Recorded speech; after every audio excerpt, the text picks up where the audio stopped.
Hey everyone, thanks for joining us today. We're going to be taking a deep dive into building your business blueprint.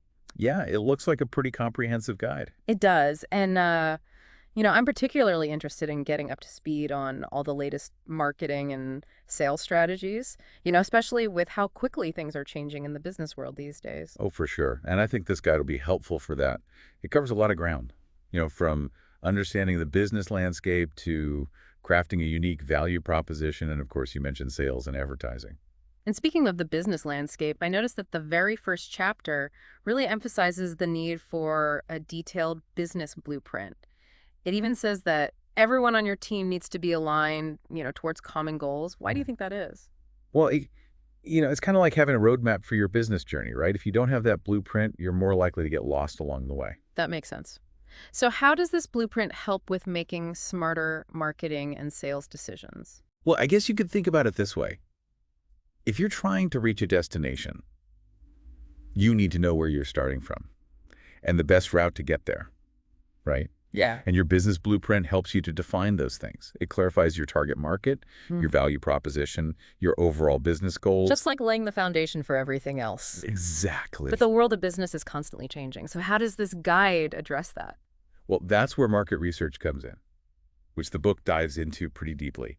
It encourages you to not just rely on your gut feelings, but to actually go out and gather data. Like, what are the current trends? Hmm. What are your competitors doing? Yeah. And most importantly, what are your potential customers looking for? I'm really intrigued by this idea of using data to make informed decisions, especially in marketing. It's not just about creative brainstorming sessions anymore, right? No, not at all. Data analytics. It's a game changer. By tracking consumer behavior, you can see what's resonating with your audience and what's falling flat. And this is really valuable information when it comes to, developing targeted social media strategies, for example. Okay, so we've got our blueprint and we're using data to guide our decisions, but how do we actually pinpoint who we're trying to reach? Who is that ideal customer? Right. Well, this is where understanding your target audience becomes absolutely crucial. And chapter one, really emphasizes this as well.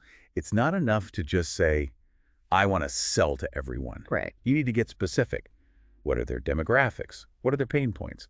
What are their buying habits? It's like creating a detailed profile of the person you're trying to connect with. Exactly. The more you understand your target audience, the better you can tailor your marketing efforts to resonate with them. That makes sense. And this leads us nicely to chapter two, which focuses on developing a solid business strategy. Okay, so we've laid the groundwork with our blueprint. We've identified our target market. Now it's time to map out our strategy. I'm guessing this goes beyond just setting some vague goals, right? Oh, absolutely. Chapter two emphasizes setting clear objectives that are specific, measurable, achievable, relevant, and time-bound. I love a good acronym. Right. Well, they actually use the acronym SMART to make it easier to remember. Okay, I like that. So, why is this SMART framework so important? Can you give me an example of how it works in practice? Sure. So let's say your goal is to increase sales. That's fine, but it's not very actionable. A SMART goal would be something like increase sales by 20% within the next 6 months by targeting a new customer segment through social media advertising. Okay, that's much clearer and more focused. Exactly. You've got a roadmap to follow and a way to measure your progress. It's not just a wishy-washy hope anymore. Exactly. And speaking of standing out, Hmm. chapter two also dives into the concept of a unique value proposition, or UVP. Okay. And this is where you answer the question, why should a customer choose you over your competitors? Right, I'm sensing a theme here. Clarity and differentiation are key. Yes. But how do you go about crafting a compelling UVP? Well, the guide recommends kind of a two-pronged approach. First, you need to conduct thorough market research, to identify what your competitors are offering. But more importantly, what are your target audience's pain points? What are their unmet needs? What problems are they trying to solve? So it's about finding that sweet spot where your expertise meets your customers' needs. Exactly. Okay, this is all starting to come together. We've got our blueprint, our data-driven decisions, our targeted customer profile, our SMART goals, and now our unique value proposition. What comes next? Well, chapter three takes us into the world of sales and advertising. And I think you'll find this particularly interesting given your focus on those areas. I can't wait. But before we jump into that, let's pause here for a moment. All right, so diving into chapter three, it seems like the authors really emphasize, understanding your target market inside and out. Why do you think that's so crucial when it comes to sales? Well, it's kind of like, trying to have a conversation with someone in a language they don't understand. Right. If you don't speak to your audience's needs and desires, they're not going to listen, let alone buy what you're selling. Exactly. It's about tailoring your sales approach to resonate with your specific audience. Yeah. And chapter 3 breaks down the core components of effective selling. Yeah. From developing a strong sales process to integrating content marketing and, using data to drive those campaigns. So it's not just about having a smooth sales pitch anymore. No. It's about understanding the entire customer journey and, creating a sales experience that feels personalized and valuable. Right. The book also spends a good chunk of time discussing advertising, which, can feel overwhelming given all the options available today. What stood out to you in that section? I was a little surprised, honestly, by the range of techniques they cover. Yeah. Content marketing, social media, targeted ads, local SEO. It's a lot to take in. But I appreciated that they emphasized choosing the right advertising methods for your specific business and target audience. Right. It's not a one-size-fits-all approach. Right. And they even provide some helpful examples like, Yeah. Instagram and Facebook for building brand awareness, LinkedIn for B2B connections, Google My Business for local SEO, especially if you have a physical storefront. Yeah, that's really helpful. It's like they're saying, don't try to be everywhere. Right. Focus on the platforms where your ideal customers are actually spending their time. Exactly. Yeah. Chapters 4 and 5 take this a step further by diving deep into the world of digital marketing. And, one thing that really struck me was their focus on creating engaging content. That makes sense. It's not enough to just be present on these platforms. You need to capture people's attention, with content that's valuable, entertaining, and relevant to their interests. Absolutely. The guide, suggests understanding your audience's preferences, using a variety of formats like blogs, videos, infographics, and even incorporating storytelling to make your content more memorable. I love that they highlight the power of storytelling. People connect with narratives. And when you can weave a compelling story into your content, it becomes so much more impactful. They also emphasize, strong calls to action, which is something I see a lot of businesses neglecting. You can have the most amazing content in the world, but if you don't tell people what you want them to do next, they're likely to just scroll on by. So it's about guiding them through that customer journey. Yes. Do you want them to visit your website, sign up for your newsletter, make a purchase? Be clear about what action you want them to take. Exactly. And chapter 5 goes even deeper into using content marketing for lead generation, which is, essential for any business looking to grow. What are some of the key takeaways from that chapter? I know a lot of businesses struggle with generating leads, especially in the digital space. Yeah. Well, the guide offers some really practical tips for developing a content strategy that actually converts. They talk about choosing content types that resonate with your audience, from blog posts and visuals to engaging email campaigns. And they stress the importance of measuring your results so you can see what's working and what needs to be adjusted. So don't just throw content out there and hope for the best. Right. Be strategic. Track your progress and refine your approach based on the data. That's the key. And speaking of building connections, chapter 4 concludes with a discussion on the power of building an online community. It's not just about broadcasting your message anymore. It's about creating a space where your audience can connect, engage, and feel like they're part of something bigger. I love that they emphasize this aspect. In today's world, people are craving connection. And when you can create a strong online community around your brand, you're fostering loyalty and advocacy that goes beyond just a single transaction. It's about turning customers into fans, into ambassadors for your brand. And that's incredibly valuable. All right, so we've covered the foundational elements of a business blueprint, we've explored the nuances of sales and advertising, and we've delved into the world of digital marketing. Where do we go from here? Well, chapters 6, 7, and 8 dive into some specific tactics that might be particularly relevant, depending on your business model. We've got B2B sales funnel development, local SEO, and influencer marketing for niche brands. Okay, let's unpack those. First up, B2B sales funnels. I know business-to-business sales can be a whole different ballgame compared to selling directly to consumers. Absolutely. Chapter 6 breaks down the stages of a typical B2B sales process, from generating leads to qualifying those leads, presenting your solution, negotiating terms, and finally closing the deal. It's a more complex process, often involving multiple decision makers and a longer sales cycle. Right. And the guide offers strategies for navigating those complexities effectively. Okay.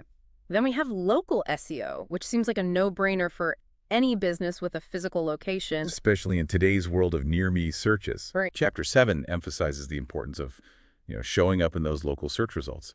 If someone is looking for a coffee shop in their neighborhood, you want to make sure your business pops up. Makes sense. So how do you actually optimize for local SEO? What are some of the strategies the guide recommends? Well, they suggest a mix of on-page and off-page tactics.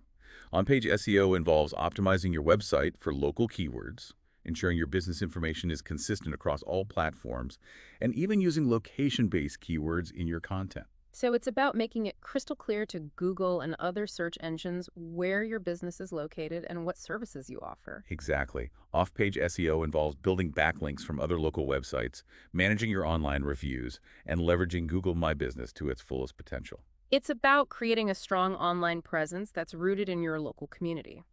And finally, we have influencer marketing, which seems particularly relevant for niche brands trying to reach a specific audience. Yeah, Chapter 8 digs into the nuances of influencer marketing, and one thing they emphasize is the importance of authenticity.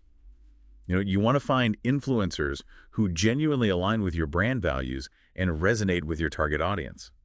Right. I've seen so many brands make the mistake of partnering with influencers who don't feel like a good fit.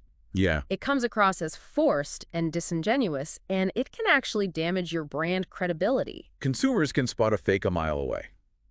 The key is to find influencers who genuinely believe in your product or service, who would recommend it to their friends and family, even if they weren't being paid to do so. That's a great point. It's about building trust and credibility, which leads us nicely into chapters 9, 10, and 11. Okay. These chapters focus on data email marketing and the power of strong branding. I'm curious, what are your thoughts on data-driven advertising campaigns? Chapter 9 dives headfirst into that world, and it can feel a bit intimidating for those who aren't data wizards. To be honest, data can feel overwhelming at times. But this chapter does a great job of breaking down why understanding data analytics is so important for any business owner, not just marketing gurus. Yeah, the key takeaway for me was that data isn't just about collecting numbers. It's about using those numbers to make informed decisions, across all your marketing efforts. Right. Do you have any examples of how that might look in practice? Well, they give a few examples like using data to refine your target demographics. Let's say you're running an ad campaign and you notice that it's performing exceptionally well with women aged 25-34. Okay.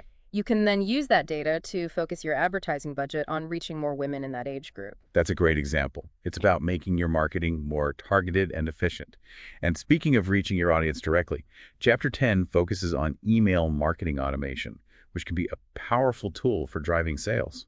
I know a lot of people think email marketing is dead, but I completely disagree. When it's done well, it can be incredibly effective. Yeah, the book stresses the importance of building a solid email list. Not just buying a list of random addresses, but organically growing a list of people who are genuinely interested in what you have to offer. It's about quality over quantity. And once you have that list, you need to nurture those relationships with valuable content and engaging email campaigns. Exactly. They offer some great tips for crafting effective email campaigns, like segmenting your list to send more personalized messages, creating compelling content that provides value, and including clear calls to action. It's about treating your email subscribers like VIPs, not just bombarding them with generic sales pitches. And finally, Chapter 11 wraps up this section with a powerful message about the importance of developing a strong brand identity. And this goes beyond just having a cool logo and a catchy tagline. It's about defining your core values, creating consistent visuals, and having a unified voice across all your communications. It's about creating a brand that people recognize, trust, and want to be a part of. All right, we're in the home stretch now. Chapter 12 is all about putting your business blueprint into action, and it offers a clear step-by-step approach. I appreciate how the guide doesn't just leave you with a bunch of theory. They provide actionable advice on turning your plan into a reality. Right.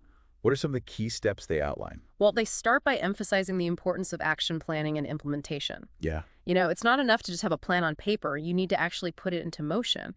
They talk about setting clear objectives for each stage of your plan, identifying the key actions that need to be taken, assigning responsibility to specific team members, and establishing realistic timelines. It's about breaking down your grand vision into manageable steps. And what I find particularly valuable is their emphasis on monitoring and adjusting your strategy over time. Because, let's face it, the business world is constantly changing. What works today might not work tomorrow.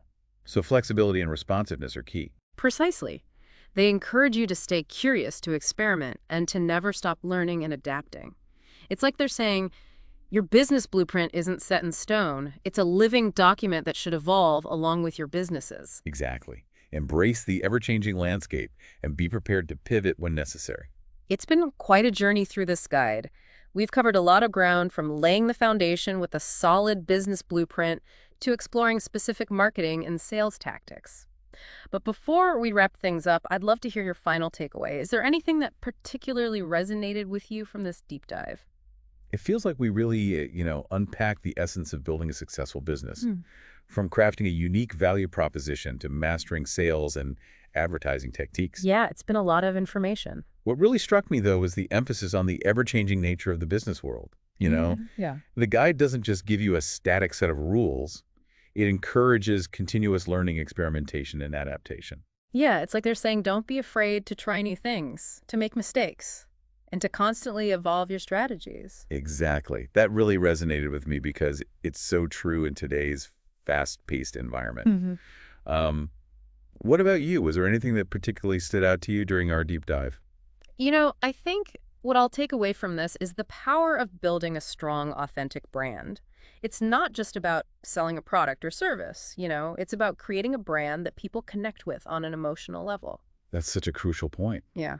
People don't just buy products. They buy into stories, into experiences, into the emotions that those stories and experiences evoke. It makes me think, if your business could tell a story, what would it be? And how can you weave that story into every aspect of what you do, from your marketing messages to the way you interact with customers? That's a fantastic question to ponder. It's about finding the heart of your brand and letting that heart shine through in everything you do. Well said. Well, I think that's a great place to wrap up our deep dive into building your business blueprint. We hope you've gained some valuable insights and are feeling inspired to apply these concepts to your own ventures. Remember, building a successful business is a journey, not a destination. So keep learning, keep growing, and keep building. Thanks for joining us.